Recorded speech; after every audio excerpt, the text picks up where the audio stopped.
Le devoir de gratitude, c'est tout simplement se souvenir du sacrifice de ces jeunes hommes, habités de promesses de la vie, qu'ils ont consenti à tout donner pour que la France demeure. Les épreuves qu'ils ont traversées sont inimaginables.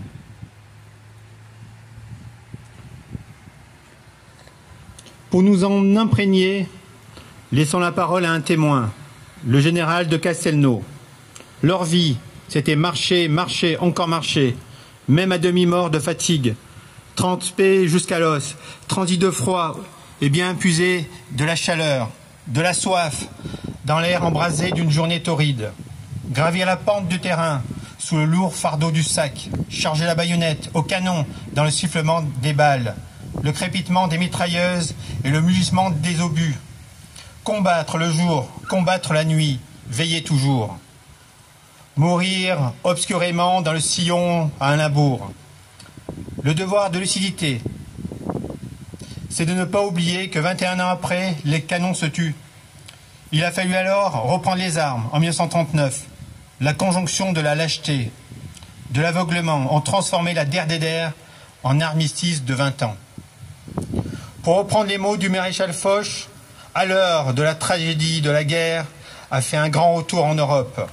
À l'heure où certaines puissances remettent en cause tous les fondements de l'ordre et du droit international, ceux de 14 et tous ceux des guerres nous murmurent de continuer à défendre la paix.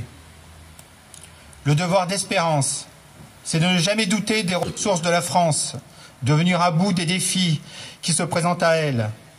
La guerre change de visage, mais de génération en génération, les soldats de France demeurent animés d'une même volonté, défendre l'honneur et la patrie. En cette année du 80e anniversaire de la Libération, souvenons-nous du commandant Kipper, qui ont foulé les plages de Normandie le 6 juin 1944. Souvenons-nous des soldats de la première de l'âtre de Tassigny qui ont débarqué en Provence, de ceux de la 2e division blindée du général Leclerc, qui, depuis le désert à Koufa, sont remontés jusqu'à Strasbourg pour libérer et accomplir leur serment. Souvenons-nous des héros de la résistance intérieure, mais aussi du calvaire des incorporés de force d'Alsace-Moselle. Souvenons-nous du courage des parachutistes de Dien Bien Phu. Souvenons-nous enfin du courage des parachutistes qui se battent en opération extérieure, et notamment ceux du Liban, qui défendent la paix depuis 1978. Comment ne pas avoir ces combattants rassemblants comme des frères au Poilu de 1914. Au fil de notre histoire, les soldats morts pour la France, ceux tombés au service de la nation ou pour le service de la République, nous disent les pérennités françaises. Toujours, nos armées sont là pour accomplir leur mission. C'est pourquoi, réunis au pied du monument aux morts, élus, anciens combattants de toute génération du feu, enfants des écoles, nous ne sommes pas seulement les gardes des morts, nous sommes d'abord les sentinelles des vivants. Vive la République et vive la France.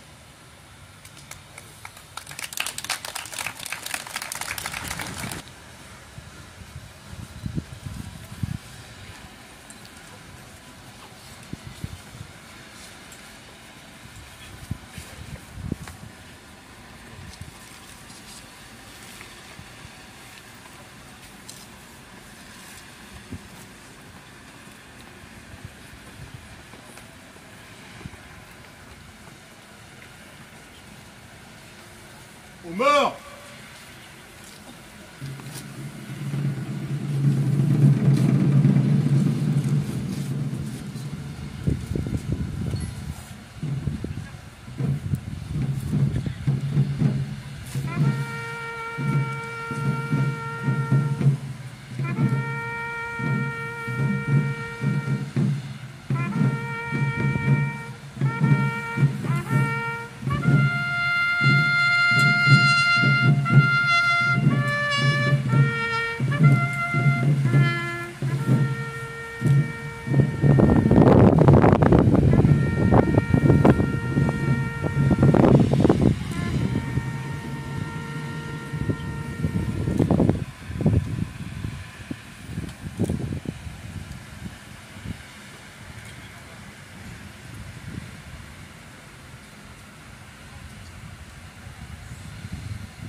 plus le nombre de pertes diminue.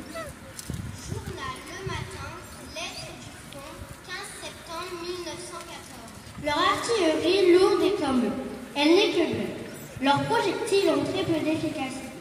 Et tous les éclats vous font simplement des bleus. Je me demande encore bien des fois s'il est vrai que je suis encore vivant. Pense donc, nous sommes montés 1200 et nous sommes redescendus 300. Pourquoi suis-je de ces 300 qui ont eu de la chance de s'en tirer? Je n'en sais rien. Pourtant, j'aurais dû être tué 100 fois. Et à chaque minute, pendant ces 8 longs jours, j'ai cru ma dernière heure arriver. Nous étions tous montés là-haut après avoir fait le sacrifice de notre vie. Car nous ne pensions pas qu'il fût possible de se tirer d'une pareille fournaise. Oui, ma chère mère, nous avons beaucoup souffert. Et personne ne pourra jamais savoir par quelle transe et quelle souffrance horrible nous avons passé à la souffrance morale de croire à chaque instant la mort nous surprend, viennent s'ajouter les souffrances physiques de longues nuits sans dormir, 8 jours sans boire et presque sans manger, 8 jours à vivre au milieu d'un charnier humain. Ah, j'ai bien pensé à vous durant ces heures terribles, et ce fut ma plus grande souffrance que l'idée de ne jamais vous revoir. Nous avons tous bien vieilli, ma chère mère, et pour beaucoup, les cheveux grisonnants seront la marque éternelle des souffrances endurées. Et je suis de cela. Plus de rire, plus de gaieté aux batailles. Nous portons dans notre cœur le deuil de tous nos camarades tombés à Verdun du 5 au 12 mars. Est-ce un bonheur pour moi d'en être réchappé? Je l'ignore, mais si je dois tomber plus tard, il lui était préférable que je reste là-bas. Tu as raison de prier pour moi. Nous avons tous besoin de quelqu'un qui prie pour nous. Et moi, même bien souvent, quand les obus tombaient autour de moi, je murmurais les prières que j'ai apprises quand j'étais tout petit. Et tu peux croire que jamais prières ne furent dites avec plus de ferveur. Ton fils qui te chérit et t'embrasse 1 million de fois, Gaston.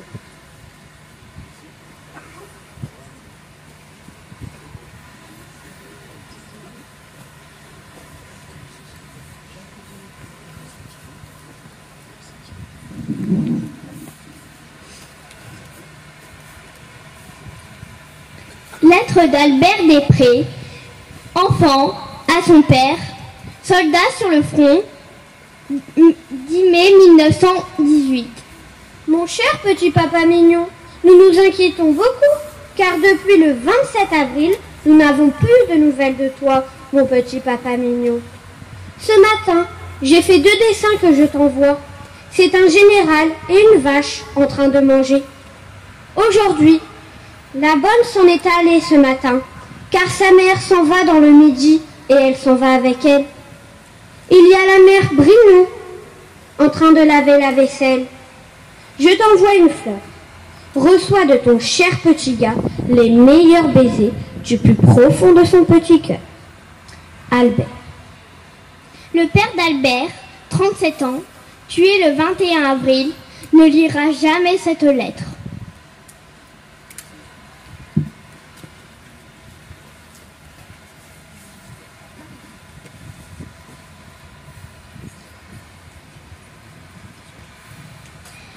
Extrait de la lettre de Gênes, le 30 mai 1917. Je pense à celle qui avait parti au front, son père et ses frères. Je pense à ces femmes parties soigner les blessés. Je pense à la fiancée qui ne reverra pas son bien-aimé. Je pense à la mère qui n'embrassera plus son fils.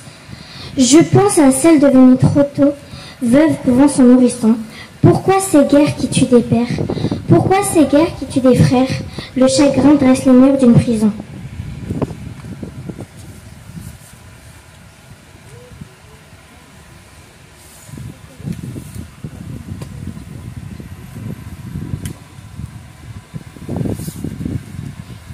Auteur Gabriel.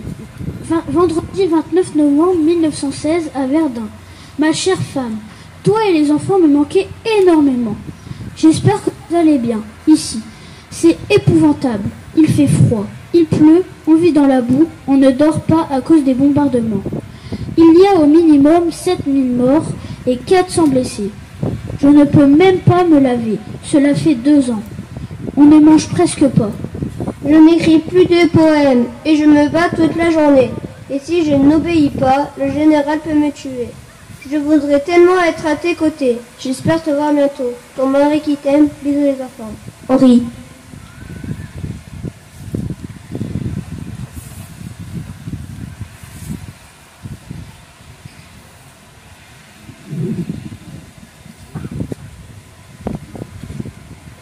Jeudi 4 décembre, Cambrai. Ma chère Louise, comment ça se passe à Toulouse? J'espère que tu vas bien. J'aimerais bien être agriculteur. Tuer des gens ne me plaît pas le moins du monde. Hier, je suis allée sur le No Man's Land. C'était affreux, crois-moi. J'ai été blessée à la hanche. Je suis restée 2 jours à l'infirmerie. En ce moment où je t'écris, je suis dans les tranchées. Il fait froid, il y a de la boue et des rats qui parfois grignotent nos réserves de nourriture. La nuit, nous dormons sur de la paille. J'arrive à peine à faire mes lèvres. Les Allemands envoient des obus à longueur de temps. Beaucoup sont malades, d'autres morts. Un manger plein de sang. Ça me fait de la peine. Heureusement, Tim ne me voit pas. D'ailleurs, comment va-t-il? Dis-lui que je l'aime. Avec tout ça, j'arrête de chanter. Je suis triste et malheureux. J'espère que l'enfer sera bientôt fini. Vous me manquez. Je t'aime tendrement, ton mari Michel.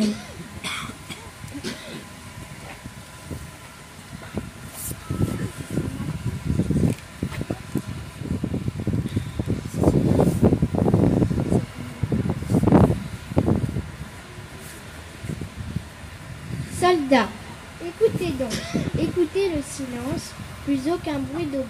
Bientôt, nous n'entendrons que le son du clairon, fêtant au chant d'honneur le jour de la délivrance. Fini tous ces combats, fini cette violence, nous sortons de l'enfer, nous quittons son chaudron, nous allons prendre au cœur le vin du vigneron pour fêter la victoire et les enfants de France. Trop de nos compagnons ont vu leur sang couler. Trop de femmes ont dû voir leur futur s'écrouler. Trop long fut le chemin de notre sacrifice. Soldats, écoutez donc, écoutez le silence. Priez pour les enfants qui sont morts pour la France. Il faudra que ce jour vous fêtiez l'armistice.